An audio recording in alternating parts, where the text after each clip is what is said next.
Hey everyone, you're live with Necee. I am your host, Opal Bailey, and today I have with me Amy Montecavo. Hey Amy. Hello everybody. How you doing today? I'm great. I'm so glad to be here again. Well, thank you for coming. For those who didn't know Amy or haven't heard the previous show she was on, she went on a mission trip to Mexico and she is now back. And so we are so excited to hear all about your mission trip. So please do tell us what has happened in from the time that you first went to now. Yeah. It's just been amazing to go back. I've gone to Mexico probably every year since I was 15, I believe. So to just see the changes and all that God's done with the ministry there. My family has a ministry there, and just to look back when I was 15 years old, and the way that the church has grown and their ministries have grown. They have 2 feeding programs now, 2 mission churches, and they don't have enough seats in their church for everybody to sit down. So people end up standing up in the back during service. But it's so beautiful because you can just see a real hunger, and that hunger has just grown and grown for the people in that city. Which I know is what they've been praying for people to just be drawn to that place, to find God, to find the grace of Jesus Christ there at CFC is the name of the church there. So it was awesome being back. It was awesome seeing so many of my friends that I have there, and I really consider a lot of them like family members because they're just so welcoming and so kind, and it's impacted me every single time I've been in a different way, every single time. So I really, really enjoyed it. I wanted to do a lot more than I was able to because I did get sick while I was there. But, you know, by the end, the Lord really did empower me to be able to preach the gospel at one of their services, at one of their youth services. And we just saw awesome things take place through that. So it was really, really great. Yeah, so you mentioned CFC. What is CFC? Okay, I'm going to have to remember. Centro de Familia de Cristiana. That's what CFC stands for. So it took me a second to remember. So yeah, that's it. So what part of Mexico did you go to? It's called Aguas Calientes, hot water.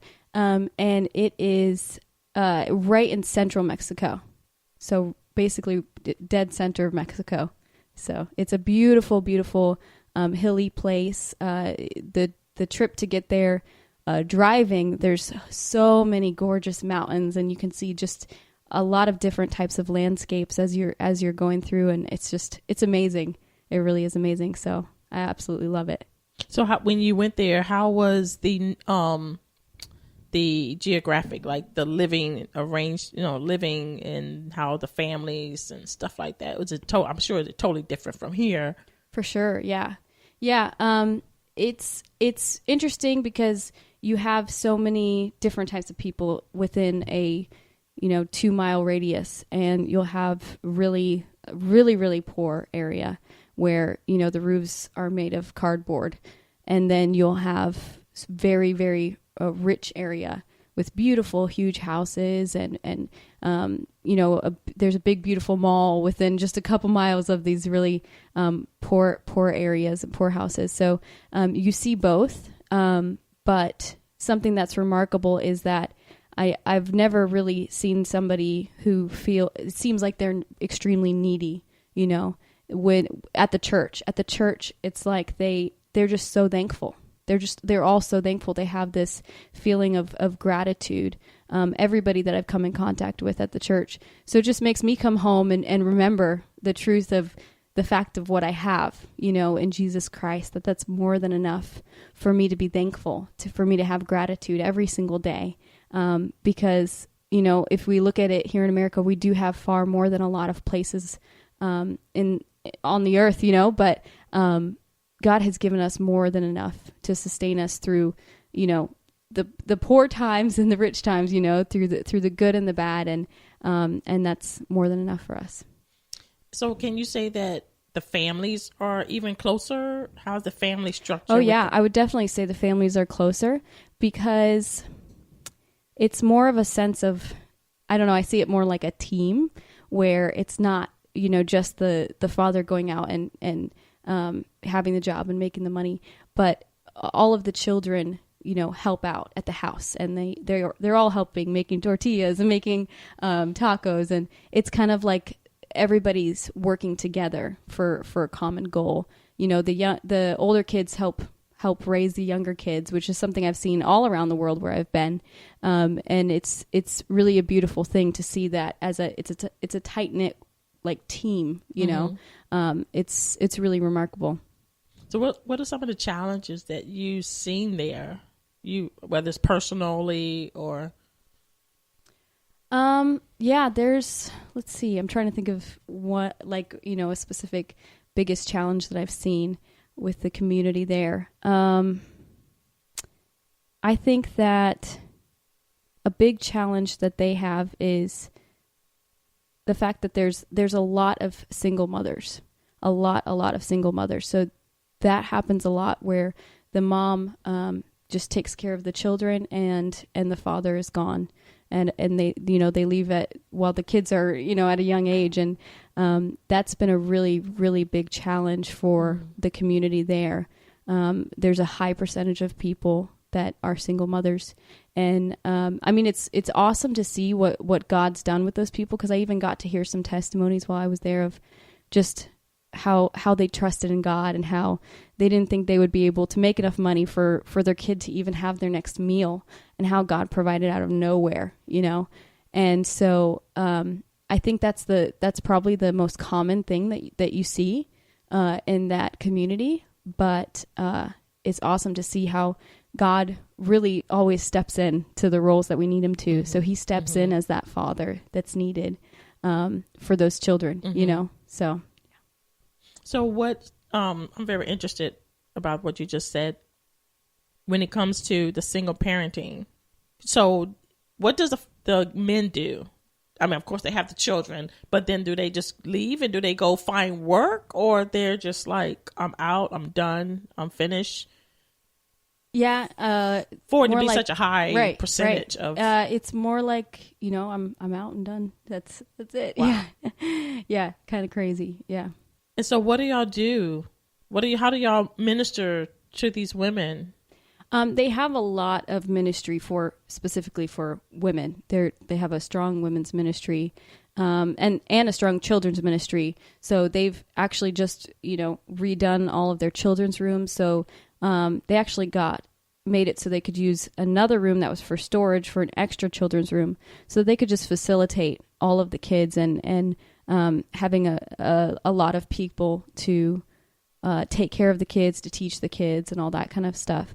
So I think those two ministries being so strong really helps a lot, because it helps them to kind of bridge that gap of, what's missing, and realizing that, Jesus Christ, he's done it all for us, and he is that everything that we need. His grace is sufficient for us to supply for all of our needs. So yeah, they definitely have very strong women's ministries and then children's ministries to help out with that. So I know that you're also a worship leader, songwriter, yes, and all that good stuff. So did you also perform in their worship service? Or I know you said you were sick at one point, but I didn't know where you were able to. Yeah, they did have me sing in their praise and worship team. I'm still learning Spanish, so it's always a little bit of a challenge. But I love singing in Spanish. I almost feel like singing in Spanish is easier than speaking in Spanish. I think that's more of my language is singing. But so I did get to sing, and I always loved doing that. And so I got to sing. I got to do some ministry, and it's always wonderful to do ministry there and to just see the response. That there's so much hunger.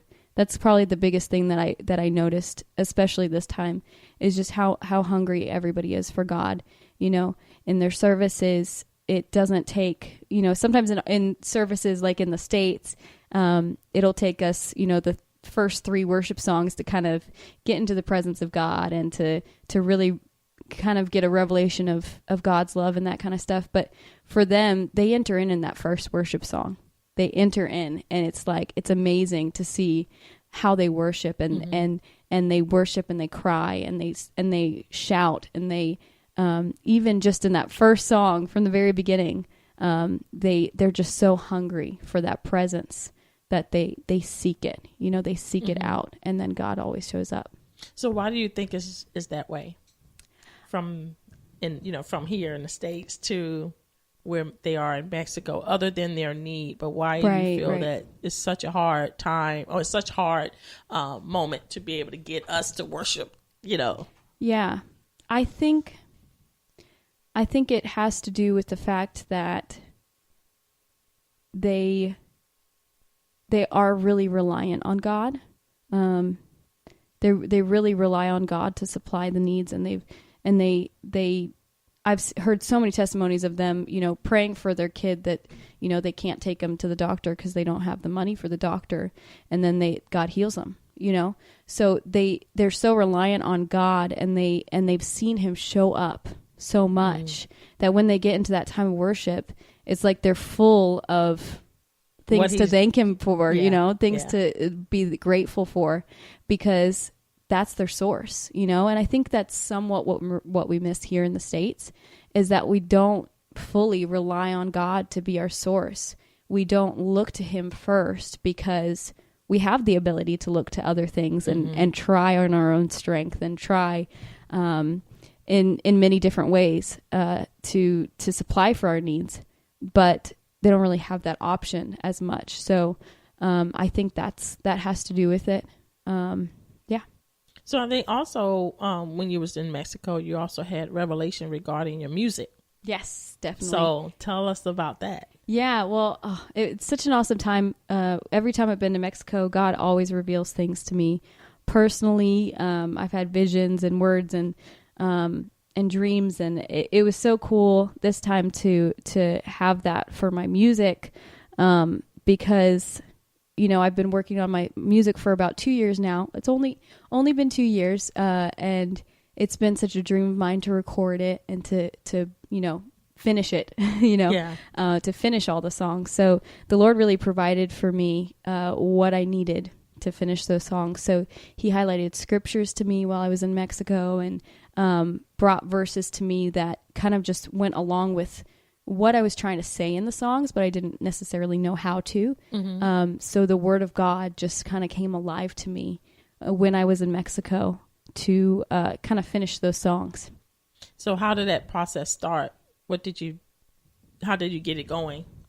Well, even I've been seeking the Lord about my songs for a while, but even, as I was traveling to Mexico and, flying on planes and going through airports, which I love doing that. I just feel so inspired every time, because God just reminded me in every person that I saw, every person that I talked to in airports, that there's no heart too far away. There's no person that God does not want to come into a relationship with him.